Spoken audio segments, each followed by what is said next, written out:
Ladies and gentlemen in YouTube land, thank you guys for showing up. Appreciate your time because you could have went anywhere else, but you came here. So that means a lot to me. Can't speak for other people, but I truly appreciate it. Channel's growing and you guys are sending in donations. Definitely want to take a moment to say I appreciate you all. All right. So you guys want to know a little bit more about the definitions of, all this stuff with citizenship. Thank you guys for the questions. Thank you for, emailing me.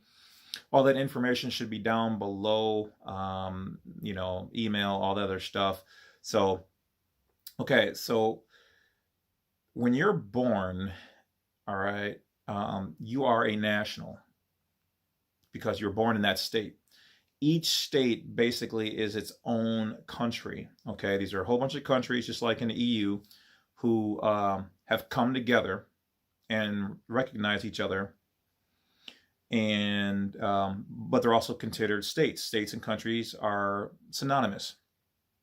Okay, so when you're born, you're already a national. When your parents applied for, typically your mother, for your birth certificate, your Social Security, your whatever else, all those federal benefits, okay, you were unknowingly enrolled into being a 14th Amendment citizen, which is, was created for the slaves back in the old days. It's how the federal aspect of it brings you in to basically be a citizen of the U.S. or the United States, not the United States of America, Republic. Okay, so you've got your citizenship. Everyone's like, "Oh, I'm a citizen, of America." Okay, you are a national, really, which is the same thing as the United States of America, Republic. So you are a citizen. But first and foremost, you're a citizen of your particular state that you were born in. You are a citizen. You can also, I believe, get citizenship for the new state that you live in as well. In the old days, states used to be able to issue passports, but I think they took away those rights some time ago. So I think they can, but they pretty much don't do that. They allow just the federal aspect of it to handle that now. Okay, so what is a non-U.S. national? A national, U.S. citizen, blah, blah, blah. Okay, so just jumping right in doesn't mean first or last is better. A non-U.S. national, okay, means that you were born in one of the outlying territories or individual countries that the federal government, the United States, owns, like Guam, Puerto Rico, one of those. And we're for the sake, we're not going to get into that truly means it's a 3-star or 3 asterisk or whatever else, because like I said, we don't fully know what those mean. But we have seen that typically they get those, but then also people trying to declare themselves as nationals have also gotten it. So we're just going to kind of leave that alone for right now. So a non-U.S. national means you were born outside of the 50 states, okay? Because each state owns itself. The federal government wasn't allowed any land in that area, okay? So anything new that they got after the states were obtained, like Puerto Rico and Guam and whatever else, the islands and whatever, that's their land. They own that. That is part of the United States. And remember, the term the United States references the federal government, okay?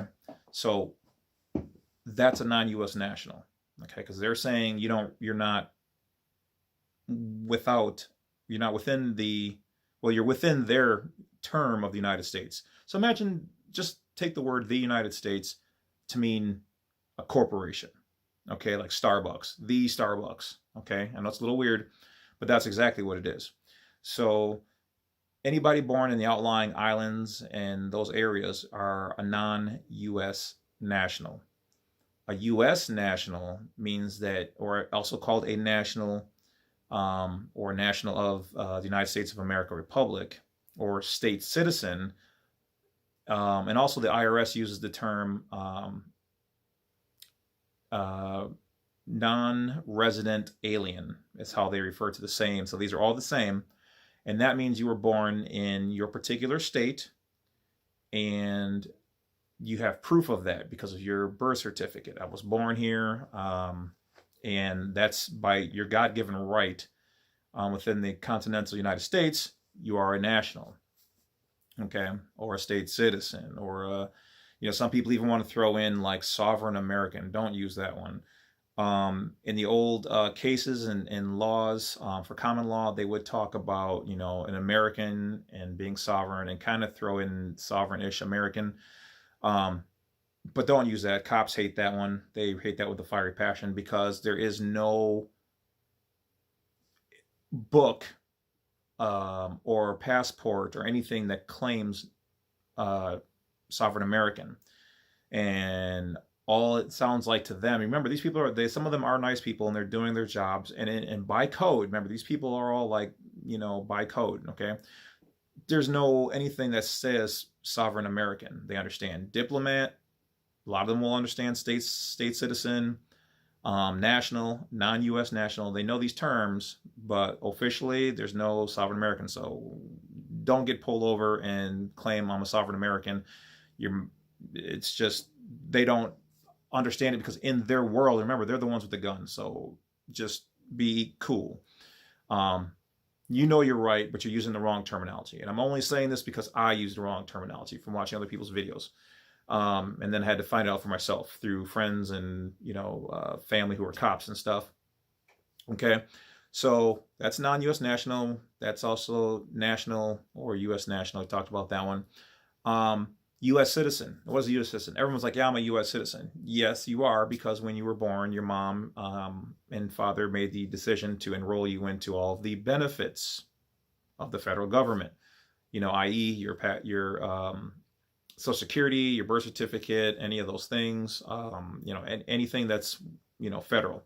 Okay, so what that really means is it means that you are a employee. They're recognizing you as being basically federal property. Okay, even in the military, they typically write in all capital letters. It also denotes a non-living entity, a corporation, a person, which by definition, a person can be a corporation or a non-living entity or even a beast, an animal.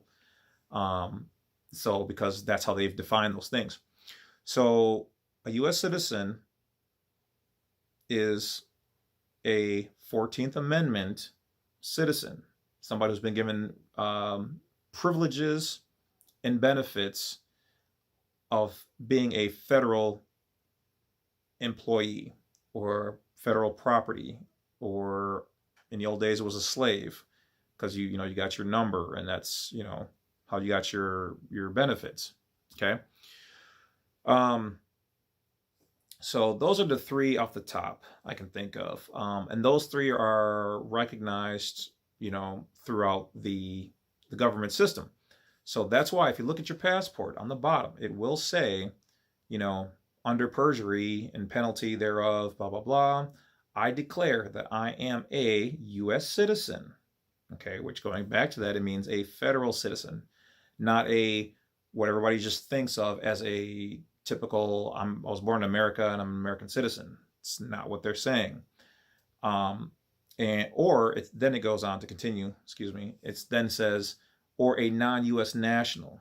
Okay, both of which are still underneath the jurisdiction of the federal government.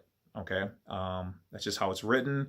And that's why if you continue to read this information, for those people who've been making these mistakes, it'll say in the same paragraph down below, page 1 of 2, in the center, in the all white area under your DS11, same as the DS82, it'll say in there, all this I confirm to be true to the best of my knowledge, and you take an oath to this. Okay. The next sentence then says, unless an explanatory statement. Some people use the word affidavit, but I like to use their words. So get their words in your head. So if they try to ask you, you're not saying, well, I supplied or submitted an affidavit. No, I submitted a explanatory statement. Okay. So when you fill it out, use explanatory statement on the top. So it says, all this I confirm to be true unless an explanatory statement is provided. And that's where you're going to want to put in your declarations of exactly what you're claiming. Okay. That then supersedes or overrides whatever you put on there. They take a majority of that information, they read your explanatory statement, and so that's why they don't want you to cross out anything on the form. Do not cross out anything. Do not underline anything. Don't do anything in those boxes, because by their code and their law, you are changing the oath that you're swearing to. So to them, that's illegal, that you're committing perjury. So you don't want to do that. They will deny you. You've given them the excuse to deny you, because you're kind of a slave waking up. And what happens when the whack-a-mole sticks its head out of the hole? Whack! Okay? So don't do it. Just save you some time and some money, because they will continue to keep letting you screw up and take your money. And then, you can ask them for the reasons why. Take some time. They give you a letter back. You're denied because of these reasons, and they, because you altered the oath. You can't alter the oath. You just can't. It's theirs. Okay? But you can provide them with your version of it as you see fit, depending on how you want to declare that. For those people who've already bought my version of the explanatory statement, they've had great success with it. It is time tested and proven, but you can do your own. You can go online and get samples. Totally up to you. All right. So that being said, don't alter anything. You merely want to sign it. For those people who want to, remember, this is for educational purposes only.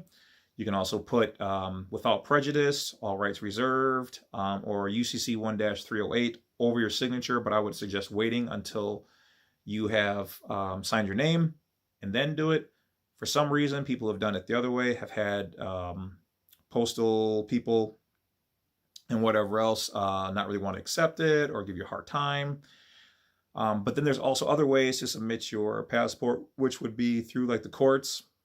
And some other places are starting to accept passport applications now too, as well. I've kind of seen that online. So that's pretty much about it, guys. So that was just kind of a quick rundown. Well, not really quick, but thorough, we'll say, of what a national is, what a non-U.S. national is, and what a U.S. citizen is. So, bang! You guys got that knowledge. Go out there and go forth, and hopefully this will take you to where you need to be. If you're here, you found this for a reason, so best wishes. For those people who need consultation, the information is down below. And real quickly, the way that works is you would send me the 50 and then shoot me your email and whatever else, and then we end up talking once all that stuff is gone through and verified. And like I said, a majority of the stuff I keep it free in the videos. I put a majority of it. I mean, like literally like 90% of it is right here, and I even try to help you guys, get all the rest of it. All right. But time is money, and well, no one, just pays my bills. So, if you need it, I'm here. But a lot of the information is just in the videos. So I highly recommend you just going back and watching some of the videos, because even like some of the smallest things you guys have questions on, which I don't mind having questions, are in those other videos. So just kind of go through, and obviously not all of my videos are about passports. I have other stuff on there, and there will be some other stuff that aren't this, because I've really exhausted pretty much everything about this. So once the final one comes back, depending on how it's marked, if marked, that'll probably be the last video I need to do until they change, something with that, and then I'll keep you guys updated. So anyway, guys, I'm out of here. Thank you for, checking out the video. Don't forget to hit that bell, like, subscribe, support your boy, the Bad Wolf. Share these videos, and judging by the numbers, you guys are, so thank you in advance. Have yourselves a wonderful day. Peace out.